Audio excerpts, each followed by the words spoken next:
What's going on, YouTube? If you want to know about how much I made in my past tech jobs and how to negotiate your salary, stay tuned.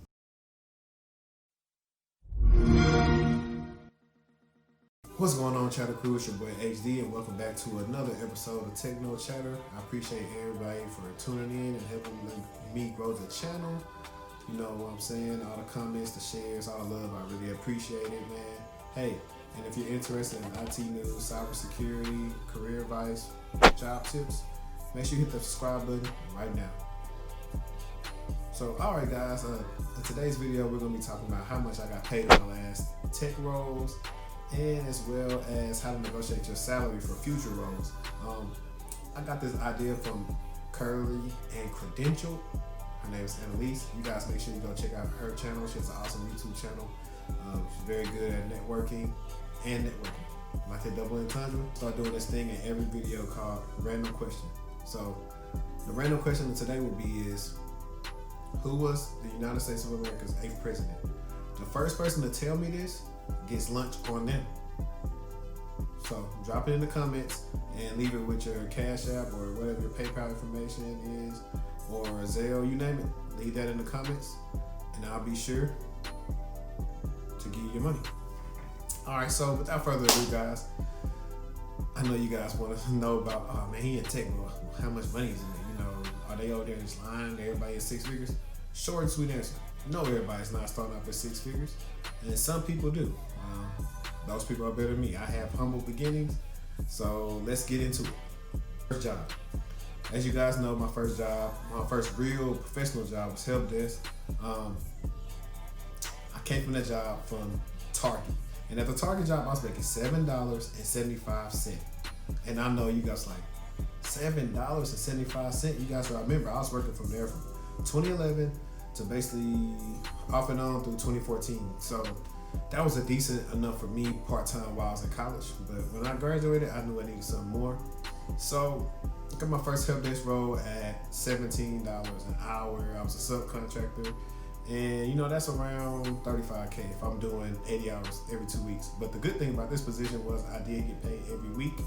So I know everybody's like, $17 an hour. Listen, that's 10 plus more dollars than what I was making at Target, and I wasn't even getting 40 hours a week at Target.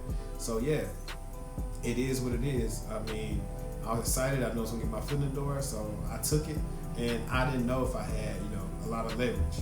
And speaking of that, of me making the measly 17, at the same time, I found out once I got on the floor, it was a dude getting paid 40 an hour. 40 an hour to answer phones like I was doing. Bruh, he had the best contractor. The best contractor. When our contract was up, everybody was trying to get with his people, but we couldn't because we found out we got screwed in our contract. But can you imagine 40 an hour just to do help desk? And I'm talking about our stuff wasn't that hard.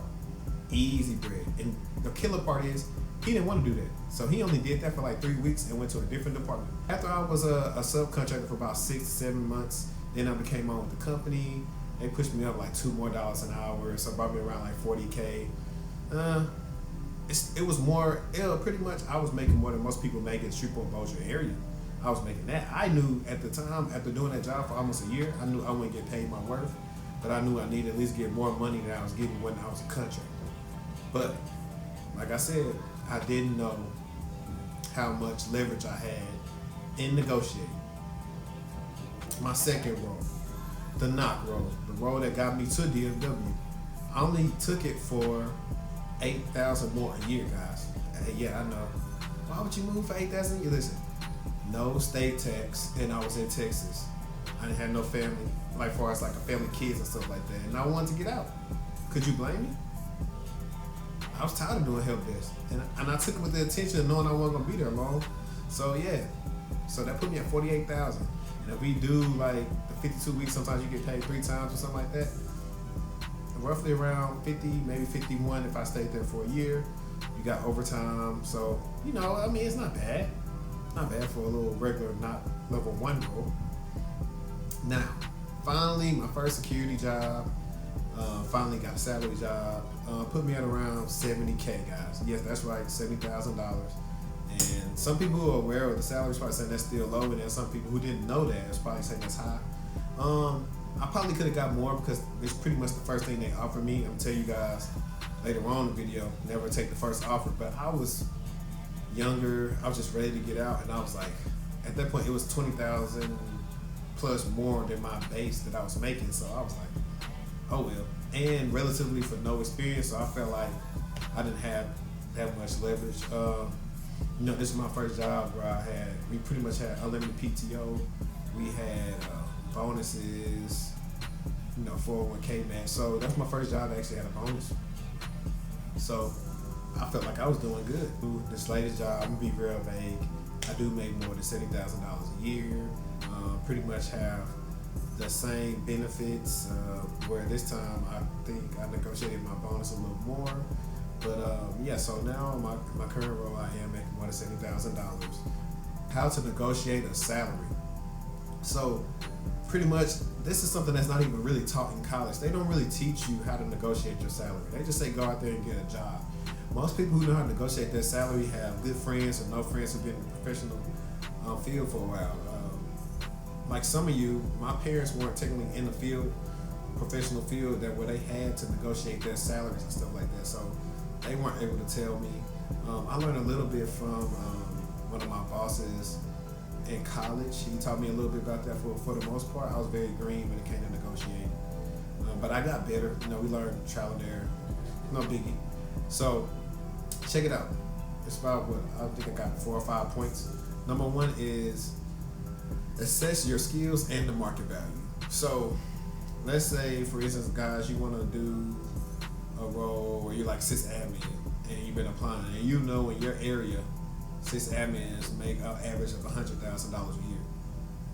But also you've been doing sysadmin for about 4 years, and the median value of sysadmin might be $140K, $145.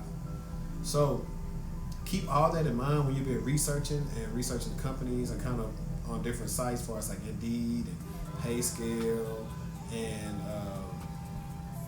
all that, and make sure that you know what you're worth and what the market allows, pretty much. And number 2 brings me into my next thing that I already brought up, kind of, but target salary range.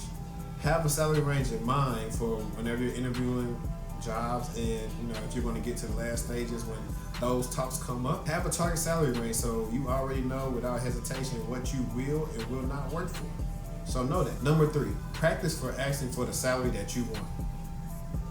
Practice it, whether you want to bring somebody in, a dummy person, to just throw it on them, or practice typing it up. The more comfortable you get with asking for what you know you're worth, the better. You won't feel like you're not worth it. And that's a real thing. As your salary goes up, you get to the point where it's like, dang, I'm asking for this. Sometimes you don't even realize I'm worth this and more. They, they give me for a steal.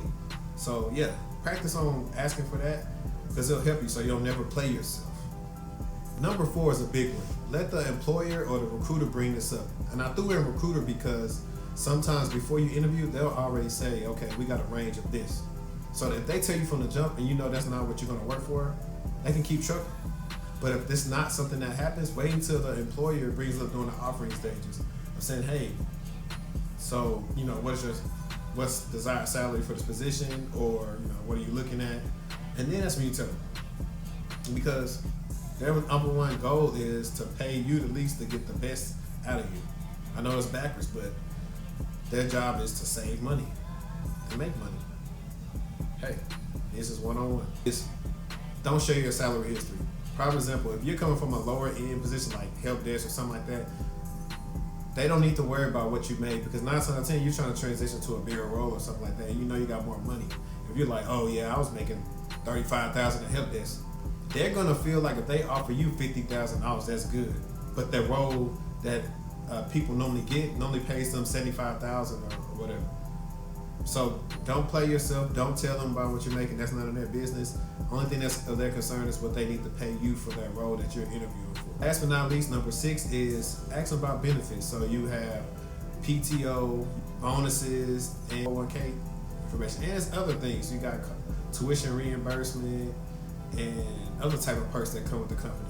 Ask them about those things, because sometimes those other things can level out the money that you may not get up front. So definitely ask them about that. For example, you may not get, the biggest salary, but this company might offer you, basically they pay for all your medical insurance, they pay for your internet and your cell phone. Give or take, you got a big family, little family, that might be $400-$500 that you don't have to pay. And you know what I'm saying? So it's the trade-offs. It's the trade-offs on everything. So pay attention to all that. It's some kind of things that'll help you with your salary negotiations. If we want to get even more in depth, guys, please feel free to reach out to me. I will be starting very soon consulting people when it comes to resumes, LinkedIn, interview tips. I've already helped a couple people, and I'm basically about to bring this service to everybody. So stay tuned, YouTube, because you're going to be seeing a lot of textual consulting on this channel. But hey, I appreciate it if you made this far in the video, man. Please make sure you go ahead and share this video on your social media, comment, hey, like, subscribe. Let me know what you took out of this video. Let me know if I didn't bring anything up that you thought I missed. Video requests, you name it, please. Let me know in the comments below. And once again, thank you for tuning in.